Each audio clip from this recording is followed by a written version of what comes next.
Re! Viss ēters ir te! Momo izaicinājumi. Šos divus vārdus vēl šī mēneša sākumā vecāki viens otram teica kā baisu paroli. Un runa ir par kādu baisu interneta ķēmu, kas var parādīties vismiermīlīgākās multenes vidū vai, piemēram, WhatsApp sarakstē klases grupā. Ķēms tiešām ir diezgan nepatīkama izskata, lielām izvalbītām acīm, melniem matiem, bālu seju un baisu smaidu. Nu, gluži kā no kādas šausmu filmas, turklāt tam ir arī tādas nedabiskas putna kājas un cilvēka galva. Nu, varbūt pieaudzis cilvēks pasmiesies un aizmirsīs, bet bērna psihi ir savādāk. Viņš tiešām var nobīties. Turklāt, kā zinām, šī spēle var pat aicināt uz bīstamām darbībām, pat pašnāvnieciskām tieksmēm. Ko par šo visu esam noskaidrojuši mēs, tūdēļ redzēsim. Latvijas interneta vidi pāršaukušas bailes, radīta un tiek izplatīta bērniem bīstama spēle, kas aicina nodarīt sev pāri. Pēdējā mēneša laikā plaši apspriesta ir īpaši vardarbīga satura spēle bērniem un pusaudžiem, kura tiek izplatīta dažādās sociālo mediju platformās, piemēram, YouTube, Instagram un WhatsApp. Spēles galvenais tēls ir savāda lelle ar izķēmotu seju, kas gan biedē, gan uzrunā potenciālos spēlētājus. Tā aicina izpildīt šaušalīgus uzdevumus, kuru mērķis ir nodarīt sev pāri. Multfilmu animators Vilnis Kalnēlis, kurš ikdienā rada neskaitāmi daudz pozitīvu un sirsnīgu animācijas varoņu, atklāja, ka nereti baisi tēli bērnus interesē vairāk. Bieži jau mākslinieks meklē kaut ko oriģinālu, savdabīgu, ar kaut ko, kas nav radīts pirms tam. Un tad viņš arī ar tādu, zinām, provokāciju, ar tādu dažreiz neestētiku var panākt uzmanību. Cilvēciska seja, protams, tās izbolītās acis, kas ir rada, un melnie mati tādi, viņi rada to zināmu satraukumu. Ja? Bet, ja kopā skatās, protams, viņš ir kaut kāds krustojums, nezinu, no kā. Tā ir tāda provokācija sabiedrības, un šitā ir arī vizuāli, viņa uz tādas robežas, ka it kā nav tā, ka pretīgi, ja viņš atrast īstenībā, bet ir tā, ka ir kaut kāda ziņkāra, kaut kāda atkarība veidojas. Vai tiešām galvenais ir ietekmēt bērnus un likt tiem darīt sev pāri? Kā uzskata psihologs Edgars Caits, nē, galvenais spēles radītāja mērķis ir bijis iebiedēt vecākus, kas arī ir izdevies. Tas ir vairāk tāds ar mērķi radīt tādu masu psihozi. Ja? Sabiedrībā, es domāju, ka vienu otru jūtīgāku pieaugušo tas drīzāk var destabilizēt un izsaukt viņā kaut kādu tādu pārmērīgi, jūtīgi uztvert šo ziņu. Ja? Tad tas vēlējums varbūt tās tā kā vecākiem ar savu reakciju neizbiedēt savus bērnus. Jebkāds saturs bērnu var, zināmā mērā, izsaukt viņā kaut kādu reakciju, ja?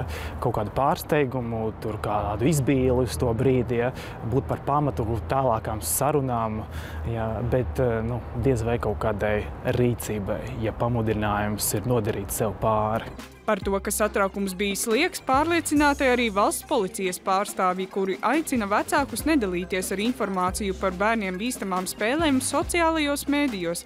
Jāatzīst, ka valsts policija nav saņēmusi nevienu iesniegumu par šo te gadījumu, līdz ar ko mēs uzskatām, ka ažiotāžai nav pamata un nav vērts arī tā kā ļoti daudz par to runāt un vēl vairāk, teiksim, popularizēt, jo, protams, es arī saprotu, ka mammas uztraucās par saviem bērniem un mēģina arī brīdināt gan bērnus, gan arī citus cilvēkus un sociālos tīklos izplata šo informāciju, bet jā, labāk, protams, neakcentēt, jo tiešām uztraukumam nav pamata. Izrādās, ka ziņas par šādu saturu izplatību Latvijas drošākā interneta centra redzeslokā parādījās jau 2018. gada vasarā. Secināts, ka galvenais spēles radīšanas un izplatīšanas iemesls ir vēlme nopelnīt uz satrauktu vecāku rēķinu, kuri vēloties brīdināt citus dalīsies ar saturu. Tiek radīts bērnu biedējušs saturs, tāpēc, ka tas ir lielisks veids, kā panākt, ka pieaugušie reaģē. Ka viņi spiež uz saitēm, ka viņi ieiet skatīties video, ka viņi skatās tos kanālus konkrēts, apmeklē mājaslapas.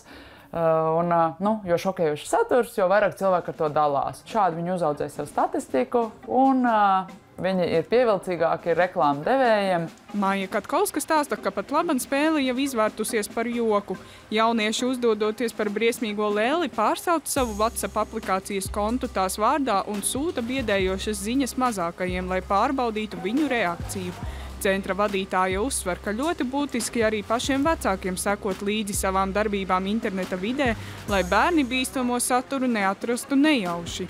Vecākiem, kuri bērniem dod to pašu ierīci, kur izmanto paši, respektīvi planšeti, es izmantoju pats, un tad es dodu bērnam skatīties. Ir jārēķinās, ja es esmu pats pēc atslēgas vārdiem meklējis dažādas šīs bīstamās tendences, kas ir bērnu vidū, izplatījies interneta vidē, tad nebrīnamies, ka pēc tam kādā citā platformā mans bērns tieši to arī ierauga pēkšņi, tāpēc, ka ir nostrādājis algoritms.